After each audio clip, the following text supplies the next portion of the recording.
আসসালামু আলাইকুম। আপনাদের মধ্য থেকে অনেকে গোল্ডের আপডেটের জন্য রিকোয়েস্ট করেছেন, তাই ডেইলি আপডেট দেওয়ার জন্য চলে আসলাম। আশা করি আগামী কয়েক মিনিট আমার সাথে থাকবেন।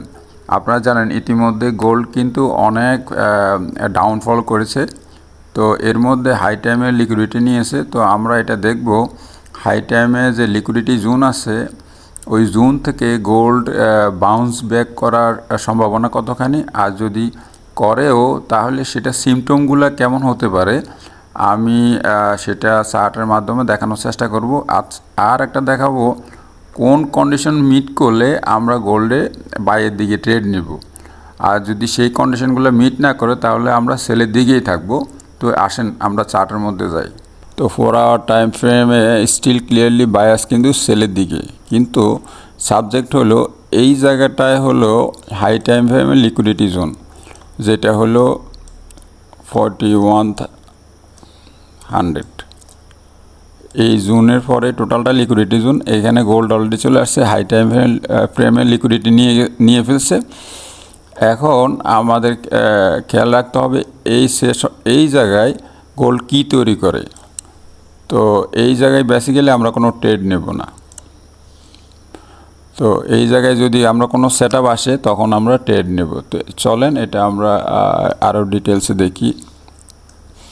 তারপরে আমরা যদি দেখি উইকলি টাইম ফ্রেম, সেটাও বায়াস সেলের দিকে, এবং ডেইলি টাইম ফ্রেম সেটাও বায়াস সেলের দিকে। এখন আমরা দেখব 4 আওয়ার চার্টটা। 4 আওয়ার চার্টে যদি আমি এইটুকু দেখি, এইটুকুর মধ্যে দেখেন এটা কিন্তু গ্রোথ মোমেন্টাম। তার মানে কি সেলার স্ট্রং হচ্ছে, আস্তে আস্তে সেলার স্ট্রং হচ্ছে। তো এটা সর্বশেষ ক্যান্ডেলটা ছিল। তারপরে যদি আমি দেখি এই জায়গায়, এইখানে গোল্ড দেখেন, এইখানে কিন্তু সে লুজিং মোমেন্টামটা লুজ করতেছিল। তার মানে কি স্টার্টিংয়ে সে লুজিং মোমেন্টাম ছিল, পরে কিন্তু এটা আরও স্ট্রং হয়েছে সেল, পরে এখানে গ্রোথ মোমেন্টাম তৈরি হয়েছিল। তারপরে আমরা যদি আরও পরে যাই, আর যেটা বলতেছিলাম গোল্ড কিন্তু এটা হলো লিকুইডিটি জোন। গোল্ডের জন্য কিন্তু এই জায়গা থেকে অর্থাৎ 4100 এর নিচে কিন্তু এটা একটা হাই টাইম ফ্রেমে লিকুইডিটি জোন। তো এই জোনে কিছু আমরা ডাইরেক্ট সেলও বসাবো না, বাইও বসাবো না। আমরা কি করব এখন আমরা সেটাই দেখাচ্ছি। তো এই জায়গায় আমরা যদি এরকম কন্ডিশন তৈরি হয়, প্রথমে এটা হলো 1 নম্বর কন্ডিশন।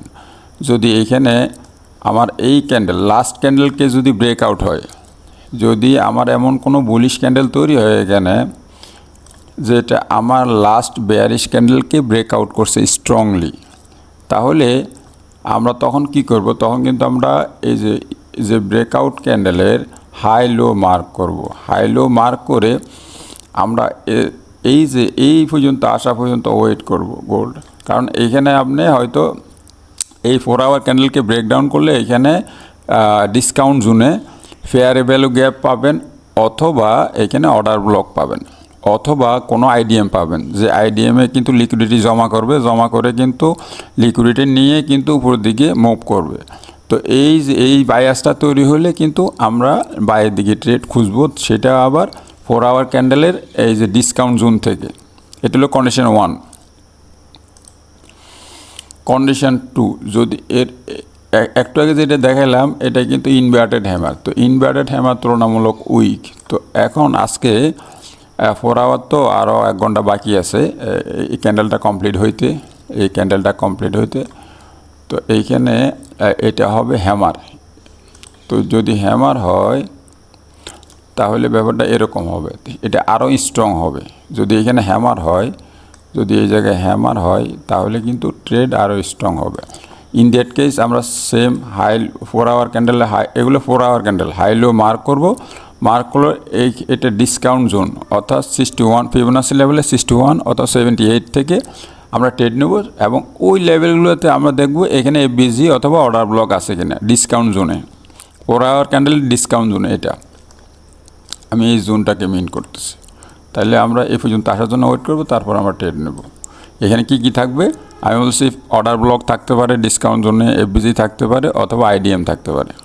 তো আইডিএম যদি থাকে সরাসরি লিকুইডিটি পয়েন্ট থেকে ট্রেড নিয়ে নেবেন।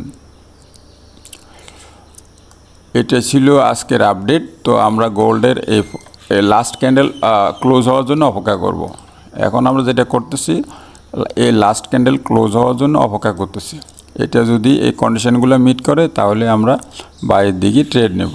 তো এটা ছিল আপডেট। ধন্যবাদ। আসসালামু আলাইকুম।